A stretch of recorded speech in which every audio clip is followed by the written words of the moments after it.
1. So at my current job, I'm a senior IT service desk engineer. My day-to-day is going through the tickets assigned to the service desk, and follow up on the open tickets with our other engineers and operators. We're currently working on updating the ITSM since the one we currently operate on is no longer supported by the vendor and quite outdated, HPSM. The people who I work with are generally pleasant. Until this morning. Now, this is in the month of Ramadan, where I live. Everyone is fasting, and smokers and coffee drinkers are suffering from withdrawal. So I try to keep a pleasant and professional tone with everyone. I get the first call at 10:15 a.m. Hello, IT, good morning, how may I help you? I'm sorry to hear that. I'll look into it. Okay, so the ticket has been open for 10 minutes and is already assigned to a technician. Please wait for a call back as soon as resolution is possible. Second call at 10:20 a.m. Hello, IT, go. I'm sorry about that. Yes? Yes, I'll update the ticket right now. Yes. Yes. He just hung up on me. Third call, 10:25 a.m. This time I was already curious since it's rare for people to hang up on a call in my team members, and I was already looking at the call log to see who it was. Hello, Sir, there's no need to shout. Please calm down and... I wave at him to mute the call. What's up? This guy called us a couple of times yelling about a pending ticket. So just update it and set a ping to the assigned group. I did that, but I'd rather not speak to this guy again. Okay, I got it. I'll give him a call and see what this is about. Okay, his extension is 1234. Good morning, this is Bahamut Othman from IT. How are you today? No, it's not a good morning. You people take ages to answer a call, then refuse to finish a simple request that has affected my ability to finish my tasks. I'm writing an email to the department head right at this moment. What's your ID so I can CC you into it? Now, I'm easy to anger, but I try to always keep a professional tone while on the phone. My ID is 42069. May I ask what this is about? I can clearly see this has upset you and I'd like to help you resolve this. I can't believe you people. What do we even pay you for? You're useless. All of you. Now, since he's making this issue personal and is calling me and my team useless, I would like nothing more than to hang up and disable his password for a couple of hours, but of course, I can't. Sir, there's no need to make this personal. Please calm down and lower your voice. It's about ticket number 123456778, and it's been hours since I've opened it. There is a breach of SLA. I'll make sure your department head hears about this. After looking at the ticket for a minute, it clicks. Since we are a ticketing system with the facilities department, this guy submitted a ticket by sending an email to IT@company, facilities@company. And the system fetched it and created 2 tickets, one in each queue, meaning one ticket was sent to service desk queue and one was sent to the facilities queue. Sir, this isn't related to IT. What? What do you mean not related to IT? I mean we don't handle this kind of request. That's unacceptable. You have to resolve my request ASAP, or I can't be done with my tasks. Sir, please call this number. They'll handle your request. I hang up and jump on HPSM to reject the ticket. In the closure code, I type "not related to IT" and close it. Moments later, an email notification pops on my screen. It's the user, and he's tagged my team leader. My department head and other managers, senior staff, generally saying, "Service desk agents are unprofessional and refuse to solve my issue, and I demand it be solved this instant." Among other choice words detailing how his nephew, who's still in elementary school, could resolve the issue in moments. My department head, whom I now consider a legend, replies a few moments later. Not related to IT. Regards, department head. I had a shit-eating grin on my face when I see multiple replies from managers questioning why they were tagged in this. User supervisor replies, "Dear IT, department head, dear IT, service desk team, I apologize for user's behavior and will have him go through orientation training again. Regards, Supervisor. By the time this was done, it was 11 a.m. Now you're probably wondering what this ticket is about. Broken wheel on a desk chair. Fix ASAP. Top urgent. For some reason in this guy's mind, this somehow related to IT. Since at a desk you find a phone, a keyboard, a monitor, a mouse, and a computer. All IT items. So, logically, a chair is also an IT item. Some people find a way to ruin a good day no matter what. Thank God the rest of the calls that day went smoothly.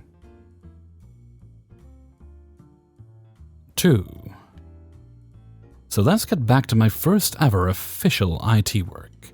But before that, I think I have to get a little more in time. I started to learn software development as a teenager, thanks Internet, and was called the computer guy.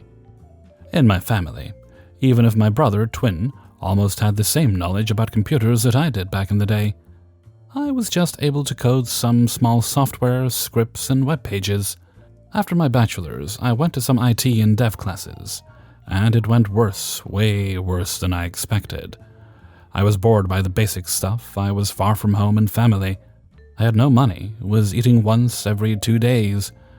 Worst fear of my life so far.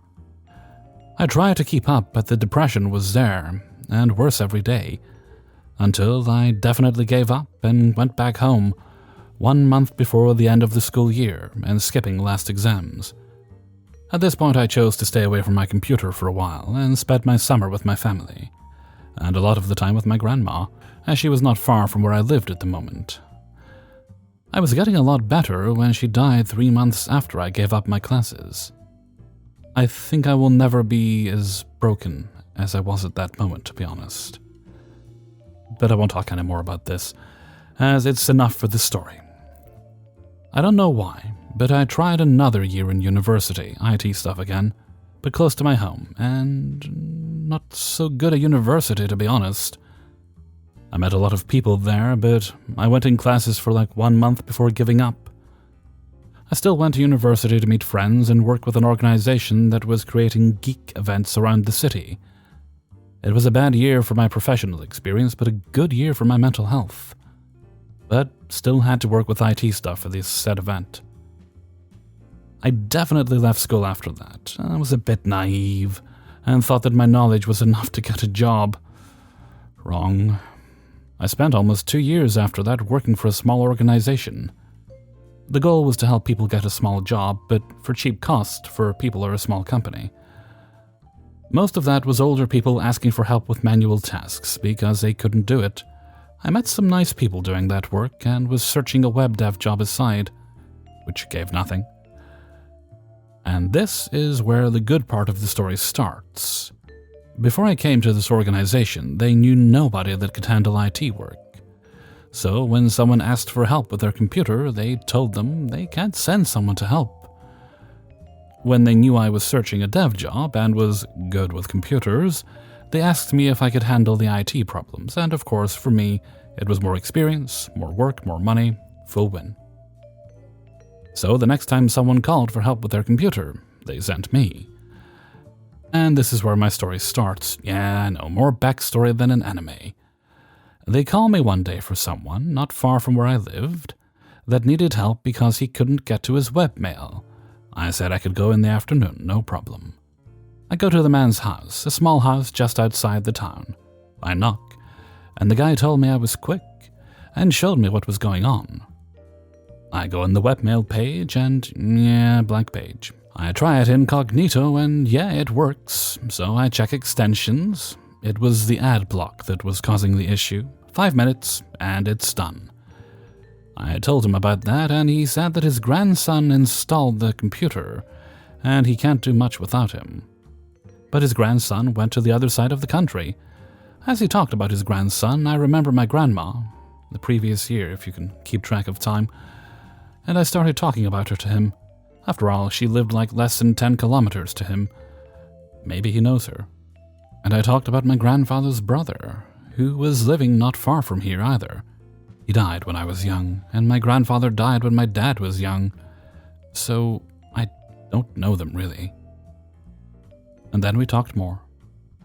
I spent the afternoon with him for 5 minutes of work. To this day, I still stop to meet him every time I drop by and help him for free if he needs it. That was the first time and last time I did IT with this organization, as they quickly understood that IT problems will come less often than 10-minute work, and not worth the effort for the low price they were charging people, less than $20 an hour. 3. This goes back to 2019 when I was working on a mass workstation refresh to get everyone off of the 10-year-old Windows 7 PCs and replace them with modern Windows 10 systems. This was partly because Windows 7 was now EOL, and also partly because the new ERP system was not certified for use on Windows 7. If it wasn't for the ERP upgrade, the Windows 7 machines would probably still all be in service to this day. Also, please forgive my jumble of a narrative. I work in tech support. I'm not an author. I had replaced all but one machine out of approximately 110 in total at this point. The last user was the one person in the entire organization that was using QuickBooks to track finances for 2 of the company's subsidiaries. Of course, since his machine was 10 years old, he was on an equally old version of QuickBooks that not only did the company misplace the installation media for, they also no longer had the product key. And as it was EOL, we were SOL in getting any support from Intuit without paying more than what a new version would cost. I also learned that version wouldn't run on Windows 10 even if we did have a way to reinstall it. Given this dilemma and me being on the bottom of the org chart, I deferred to my management regarding what to do. He asked me at least 3 times to get him prices for a new license to QuickBooks Enterprise, but balked on the cost each time.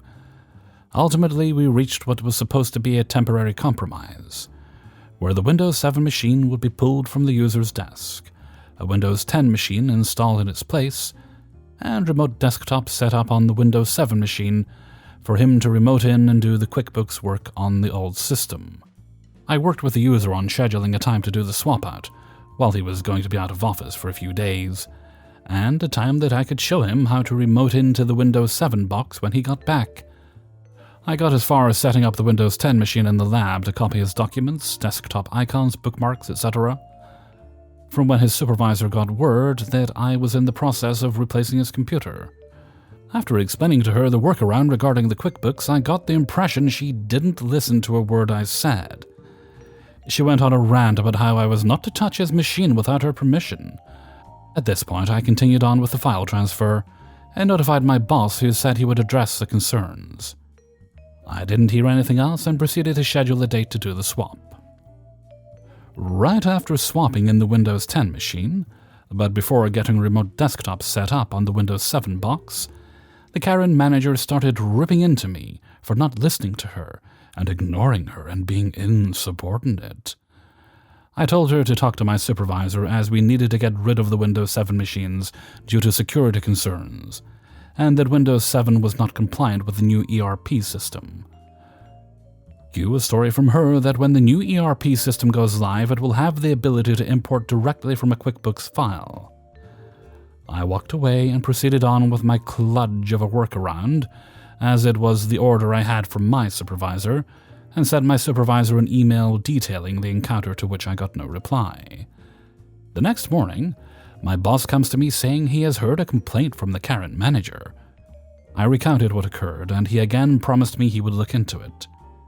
He also stated that the Karen was mistaken, and that while possible to import accounting records from QuickBooks into the new ERP system, it was not a simple task, and the same capability exists in the old system too.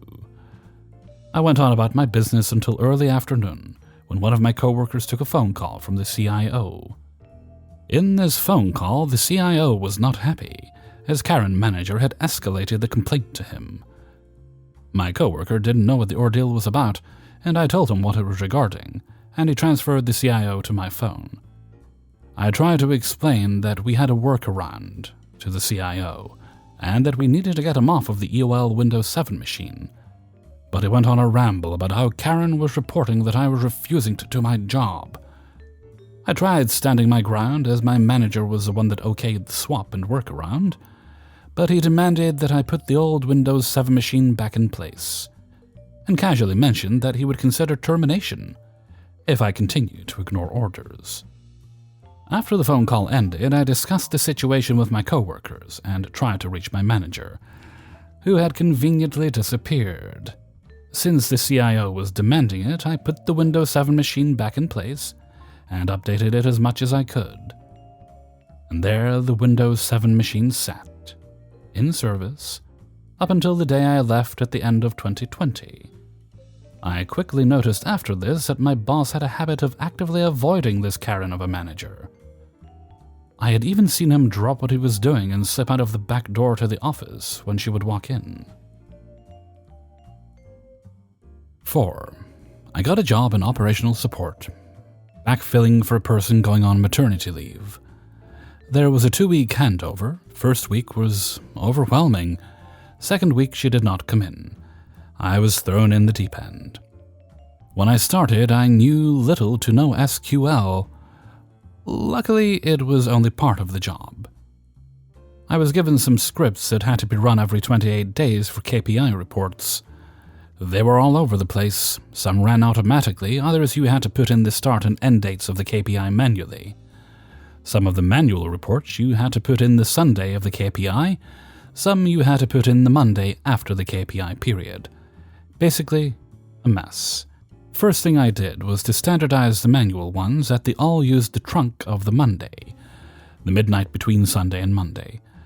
Next, I looked at how the automatic scripts were calculating the start and end dates. They used an anchor date, calculated the mod between then and sys date. That was then used to calculate the end date of the current KPI period. If you ran the script 2 days after the end date, the mod was 2. Ran it 5 days, then the mod was 5. After a couple of months, I was getting to know SQL quite well. I convinced the DBA to schedule the scripts so I did not have to run them myself. Except for one of the scripts that took 6 or 7 hours. I would kick it off before I left work, and the next day the results table was populated. Until I was getting snapshot too old errors. When you start a query on an Oracle database, it remembers the time you start. While your script is running, data will change. However, it will use the transaction logs to work out what the data was when your script started. The error I was getting is because there is a limit to how much it can keep in the transaction logs. Before I started getting this error, I had been learning to use the with clauses in my scripts. I set about refactoring this script using with clauses. While doing the development, I would limit the script to a subset of items. I would compare my script against theirs to ensure I was getting the same results. About a week into the process, I started getting different results in my script than the one I inherited.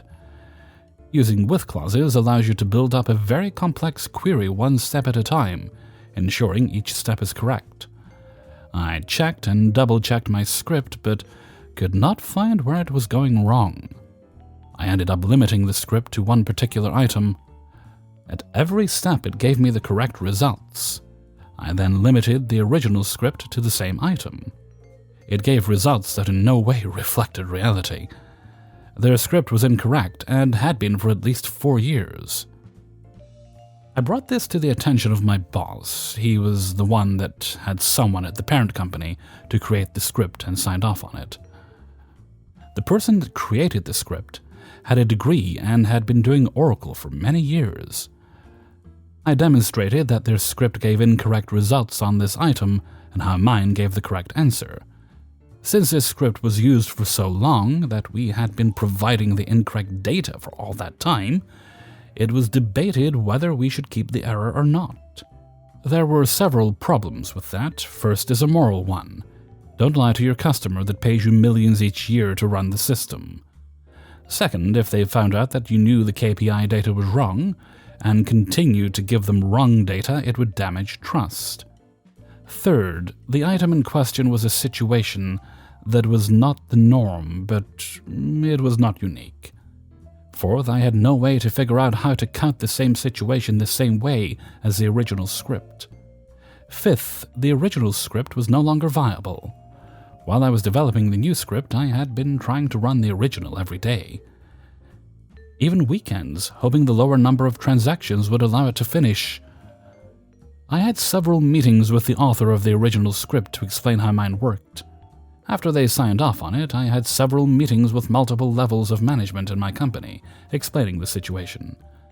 I ran my script against the previous KPI period to show the difference in the totals. In the end, there was a meeting with the customer. I ended up explaining to them the situation. What situation caused items to be counted incorrectly, demonstrated the difference in results, and why we could not continue to use the original script. They then had to have their own meetings and sign-offs on the changes. All up, it was almost 6 weeks after the end of the KPI period that we ran my new script for that period, as well as the current period. I was able to get the DBA to schedule it, because my new script only took 45 minutes. 5. I worked as a technical support engineer for a company that provides SaaS to car dealerships. While not as many salespeople are as evil as you'd think, though the Canadian ones are always somehow far more evil than the American ones. Go figure. We did have a serious problem with the occasional male calling in and fishing the queue for one of our female TSEs. It would get reported to management, who, of course, would look concerned and serious, and of course would do nothing about it. A couple years into the job, we released a new build of our main product, which wasn't just shiny new user interface, but also featured a full elastic stack.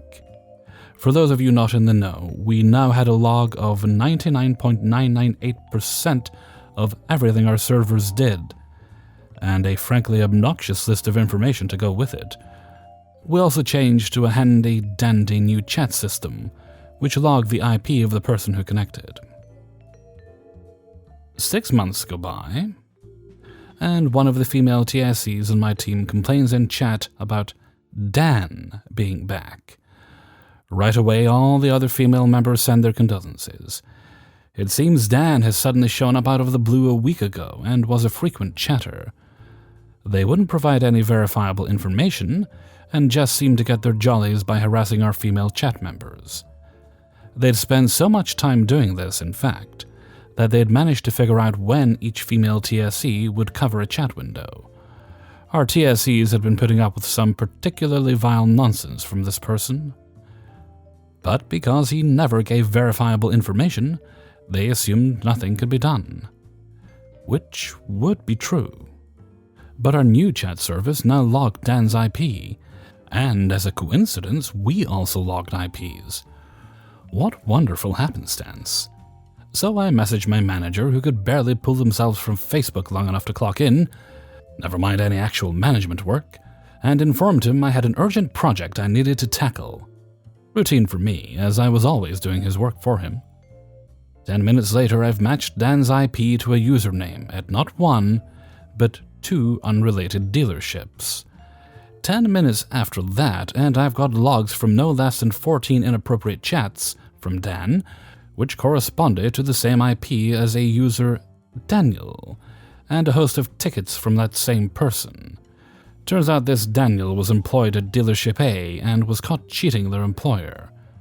Their user account at Dealership A is inactivated about 3 weeks ago, and then a few days later, that same IP is in use at Dealership B to a user with the same surname as Daniel. It seems Daniel decided we were to blame for him getting caught cheating, which was true. I'd gotten roped in by a customer success manager, an account manager for the uninitiated, to help their contact at Dealership A confirm if they were being cheated. It may seem like a coincidence, but of the senior TSEs, I was the only one not assigned a VIP client, so got assigned to handle all the critical issues the CSE team brought to us. Half an hour later, I'm in a meeting room with my director, the Dealership B's CSM, the CSM director, and the COO to go over my findings. Everyone but my director is shocked at the comments they're reading, and flabbergasted at how clearly everything lines up. Our COO asks me flat out, "How often does this happen?" I tell him it's been something reported by our female TSEs since I started here, but I'd not heard about it in a while. That said, I asked all our TSEs about it privately, and they confirmed there's generally one person at any given time who does this. I've informed them the next time they feel someone is abusing chat access, they can come to me and I'll make sure it gets handled. And I've just submitted a change of process to the director that establishes a process to ban any IP or phone number from our system if the person on the line harasses any TSE. COO throws a moderate death glare at my director, presumably because a TSE shouldn't be needing to write policy to protect support reps from harassment, and says forward it to him so he can get legal to include something in our contracts going forward about it. I then get to sit in the room with everyone else, while COO personally calls up the owner of dealership B on speakerphone and has a conversation with him. He lays out everything, and informs the owner that this person is not to contact support ever again. The owner says that won't be a problem. He calls in his general manager and has the person terminated on the spot. I was honestly surprised at how little resistance there was. We didn't even have to provide any of the evidence I'd dug up. I figure either this person was already accused of similar at their work, or the severity of a COO having to call you up to complain about one of your employees' behavior is enough to go on. Anyway, I get to go back to support and deliver the good news. The change in process I submitted was expanded to allow any TSE to terminate contact with anyone for any reason. Our female TSEs were all called into meetings with HR, our COO, and our director, where they were given clear instructions by HR that our harassment policy extends to clients, and that if they report an issue of harassment to a manager and nothing happens, then HR is to be contacted immediately. Over the course of the next 2 weeks, I get called on to help a CSM read through some chat logs, which was, of course, cover. Apparently all the CSMs were ordered to go through their clients' chat logs, and any time they found inappropriate behavior. Well, I was really busy there for a month or so. Moral of this story: next time you harass support, maybe reconsider. Hey everybody, Hellfreezer here, and thank you very much for listening to Terrific Tales of Technology, episode 28. And thank you very much to everybody who allowed me to use their stories in this video. If you enjoyed the video, then please do share it with all your friends and family. And if you have, and you do, thank you ever so much. What day am I putting this up on? I think, Thursday. We're near the end of the week already. It's Thursday. And we're almost in May. Oh, dear, dear, dear. Right now, I'm going to go right to Hellfreezer's question of the day, because there's no other shout-outs required today. So Hellfreezer's question of the day. Right, this one is a little more serious. Can people change? I'd say yes, it's entirely possible for a person to change. And it can also go both ways. I think they can change for the better or for the worse. And when they do, depending on what they've done previously, perhaps it's worth giving them a chance. Okay. Let me know what you think below, and please do try to keep it friendly. We don't want to get any debates or argument here. We like to keep things chill here on this channel. Okay. And with that, I'm going to head off for now. So until next time, thank you very much for listening, and take very good care of yourselves.